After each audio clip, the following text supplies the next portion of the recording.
know what? No hook today. We're getting right into this. Hello, internet people. First note, I loved Update 3.0. I love Amphorius. I played it on my Twitch. The VOD link is in the description. I have some really fun theories about Phonon, Mem, and a little bit about March too, so expect some YouTube shorts in the near future, but I won't be making a long Amphorius theory until next month. Because 1, I still need some time to gather my thoughts on it, and 2, I'm honestly still recovering from my last video and would rather not dive into the intricacies of moral relativity, trauma, and human psychology again anytime soon. So today, we're talking about shapes and colors, relatively speaking. In Star Rail, when you're running around whacking the baddies in the head with whatever weapon your character of choice happens to be wielding, there are 2 main things you tend to care about before engaging in combat. 1 is what element a character uses, and the other is what path they follow. In combat, paths define whether a character sustains, supports, or deals different kinds of damage, and the element is just what kind of damage they do. Sounds fairly simple for the most part, right? Wrong! If there's one thing I have a talent for, it's finding patterns where they may or may not exist. And as I was looking at character backstories by element, as you do, I started noticing some really interesting patterns that seemingly have nothing to do with combat. Not only do elements have a lot more to do with character lore than first appears, but I also found some details that might indicate that the paths are not quite what we think they are. So strap yourselves in for a crap ton of character analysis for the next I don't know how many minutes because I haven't edited yet. Don't forget to watch to the end and tell me kindly what you think, and if you enjoy what you see by the end, consider subscribing. Spoiler alert for pretty much all of Star Rail as I talk about nearly every character in the roster up to this point, and also some Genshin Impact spoilers too. Do with that what you will. Now let's get into the video.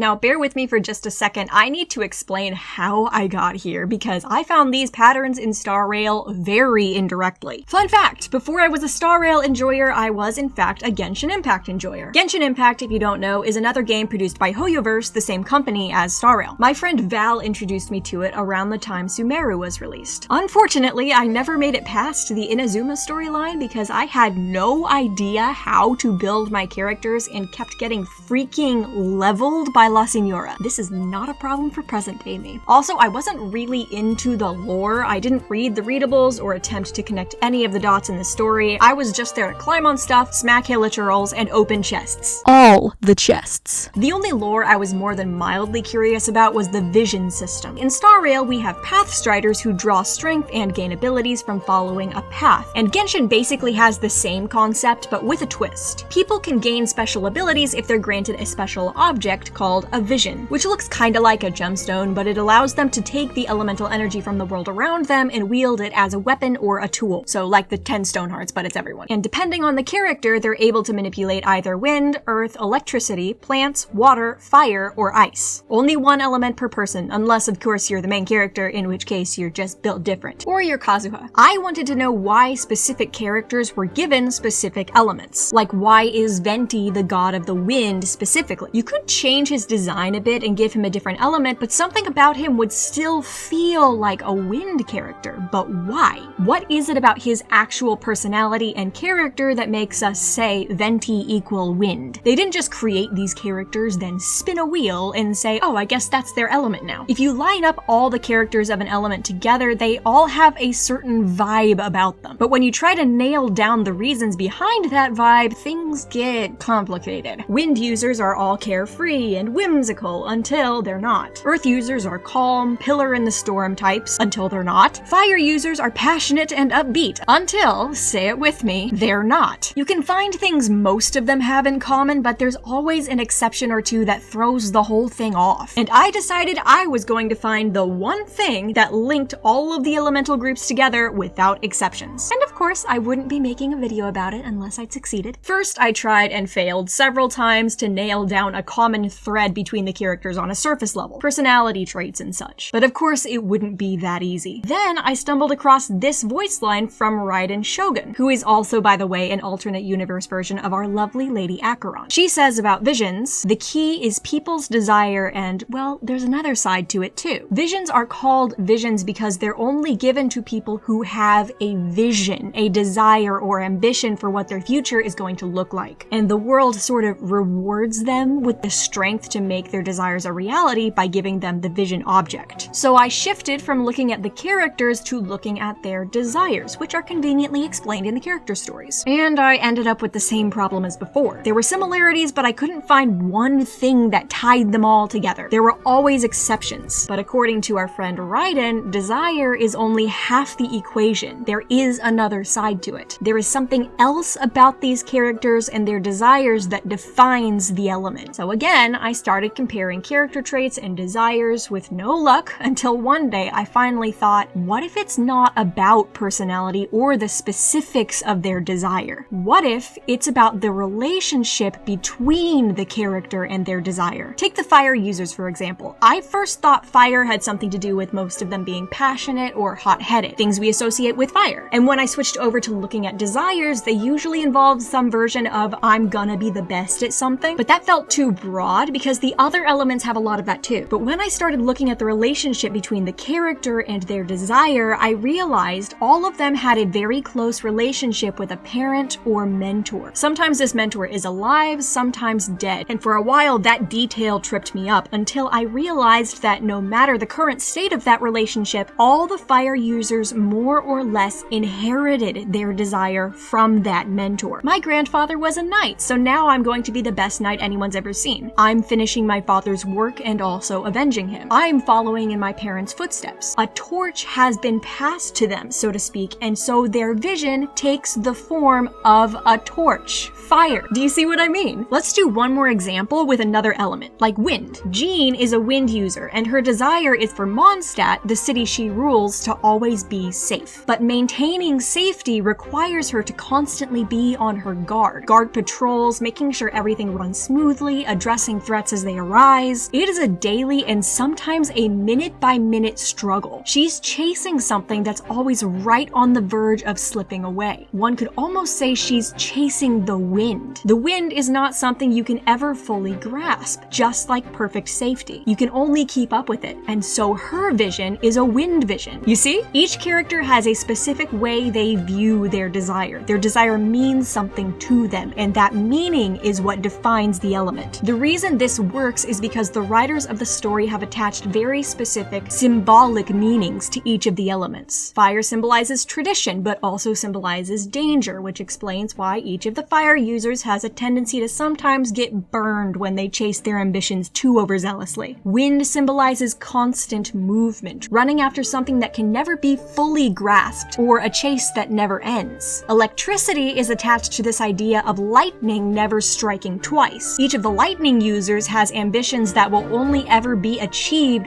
once. Ice fractures and grinds against itself. It is an element of conflict. And so the ice users are people who are somehow in conflict with their own ambitions. People whose desires cause them to go against their own nature. I have no way of knowing if this is the actual method the writers use to classify characters, but I can say with confidence, it is 100% consistent. Every character, every element, it all fits into this system perfectly. I checked. You know what you guys should check? The description and the pinned comment, because this video was brought to you by Tokyo Treat and Sakuraco. What happens when you cross Valentine's Day with a snack box subscription? Something legendary is what. This is the Tokyo Treat February box, a super fun Japanese snack box full of fun snacks, both sweet and savory. This month's theme is Sweet Valentine, and these treats are indeed sweet in more ways than one. Some of my favorites were the soy sauce senbei, which is actually a savory snack, but I absolutely loved it. There's also something called Crunky Choco Banana.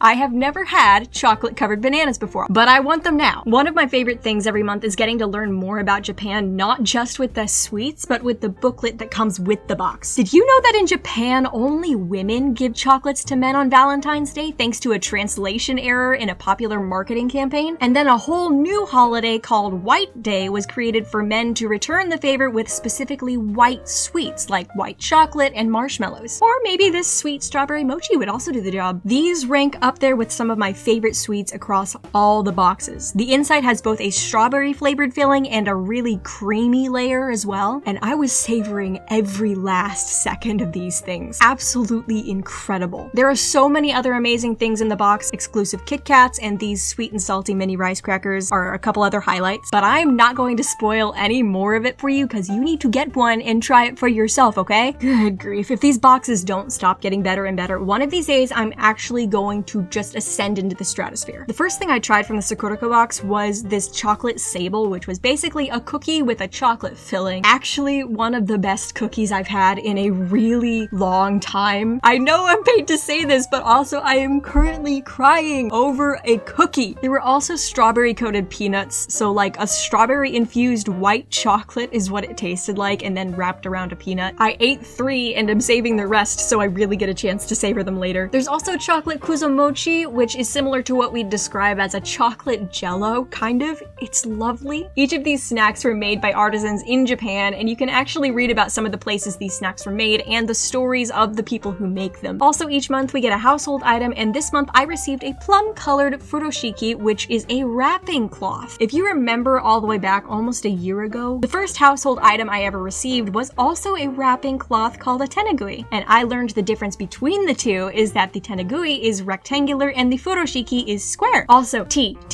This is caramel hojicha, a green tea infused with caramel. You can like smell it when opening the bag. I have no words right now. I didn't even add my normal honey to this. It was incredible. This box is a 12 out of 10. If you have ever been curious about these boxes but were holding off on getting one for whatever reason, now is the time.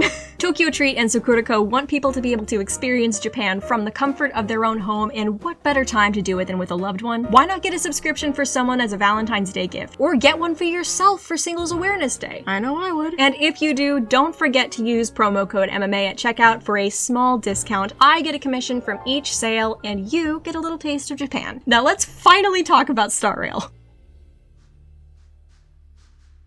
So why did I devote the entire first half of a Star Rail video to talking about Genshin Impact? Because while Star Rail doesn't have visions and ambitions don't define characters in the same way they do in Genshin, the characteristics of each element, wind being chased, lightning never striking twice, ice symbolizing conflict, those actually carry over into Star Rail, which makes sense. It's the same company doing the storytelling. Look at the wind characters, for example. I'm not going to go through every single character, but just listen. All of them are constantly on the run, either towards something or away from something else. Dan Heng and Fei Zhao are running from part of their self. Blade is always chasing down Dan Heng. Sampo is always chasing the next get-rich-quick scheme. Black Swan is always chasing down the next precious memory. Ranya's pretty much in the same boat as Jean, always chasing safety for her people, and Huohuo is always running away from, well, everything. Just like in Genshin, wind is always attached to running or chasing something. You might even say wind is the element of the hunt? We'll come back to that later. All the lightning characters also follow the same lightning never strikes twice pattern. Each of them is a singularly unique individual in some way, be it big or small. On one end of the spectrum, you have people who shouldn't be able to exist, like Acheron and Bailu. And then on the other end of the spectrum, you have someone like Arlen, who's unique in a much smaller way. He's described by Asta as the only person who ever offered to pay her back when she bought him something. Either way, unique. Ice, again, symbolizes inner conflict. I like to call it the fracturing of the self. Herta has split herself into so many different versions, all of them unique in some sense, and yet calls them all her. Ron Mei is on one hand trying to become an Eon, but on the other is defined by her love of the things that make her human. Art, music, writing letters to her loved ones, finding wonder in beautiful things, both big and small. Jingliu is at war with herself, Misha is two people at once, Ice is conflict. The fire characters are really interesting because this is where Genshin and Star Rail differ. In Genshin, fire represents tradition being passed down to a new generation, but in Star Rail, at least when it comes to characters, it represents bridges being burned. All the fire characters have cut ties with their past and become something new for one reason or another. But we do see fire representing tradition in Star Rail, just not with characters. Instead, we see it on Belobog, where the flame of preservation is something that the entire civilization must tend to in order to keep it alive. alive. It's fascinating to say the least. Now, Genshin doesn't have a physical element, but it's very similar to Earth. Physical characters are all really grounded in their identity. They know who they are and they know what their purpose is, and this causes them to be an anchor point for the people around them. They are uncompromising and unafraid to stand in people's way. They take the phrase immovable object to a whole new level. And lastly, we have quantum and imaginary, neither of which exist in Genshin. And honestly, I could make a whole video just on these two elements alone because they are so interconnected with each other. I might even call them mirrors of each other. All of these characters look at the present and see what could be rather than what is. Both of these elements represent possibility. The difference is that quantum sees how the present splits, while imaginary sees how the present can converge. Like this, quantum looks at the singular now and sees many potential paths forward, whether it's through seeing potential futures like Pushuen, shattering reality like Zila does, manipulating matter with the push of a button like Silver Wolf, etc., etc. The imaginary characters, on the other hand, see everything that's happening around them in the present and are able to see what they believe is the ideal path forward, where everything aligns. The most obvious person to point to with this is, of course, Sunday, who believes he knows the way the world should be and how to make it happen. But this is also kind of true of all of them. They know the path forward, they know what needs to happen, they have the answers. Unfortunately for them, this ideal world they can see so clearly is just an idea. It can only ever exist in the imagination. The things they're fighting against will always exist on some level. In the same way, quantum characters can see infinite possibilities but must choose one to move forward. They are each other's curse. Quantum always creating possibility and imaginary always trying to weave it back into a singular thread. It's yin and yang, deconstruction and recreation dancing with each other. Also, interestingly, we have an army of imaginary men over here, but all the quantum characters are women. All the imaginary characters have a strong link to an Eon. The relationship may be positive or negative, but it's there. And meanwhile, maybe it's just me forcing a connection, but most of the quantum characters seem almost disconnected from the Eons, or at the very least indifferent to them. They kind of just do what they do. But I do find it super interesting how there are basically two ways that this universe views the multiverse. One is the imaginary tree, and the other is the sea of quanta. Quanta is formed from the breaking down of universes, and the imaginary tree is this growing, spreading thing that creates new ones. Again, I know nothing. I'm operating off hearsay and skimming a very incomplete wiki on the subject, but I freaking love the dynamic between these two concepts, and it's at this point that I'm realizing I am reaching the end of my allotted script length, and I still haven't even started talking about the paths yet, so this is now a part 1 of 2.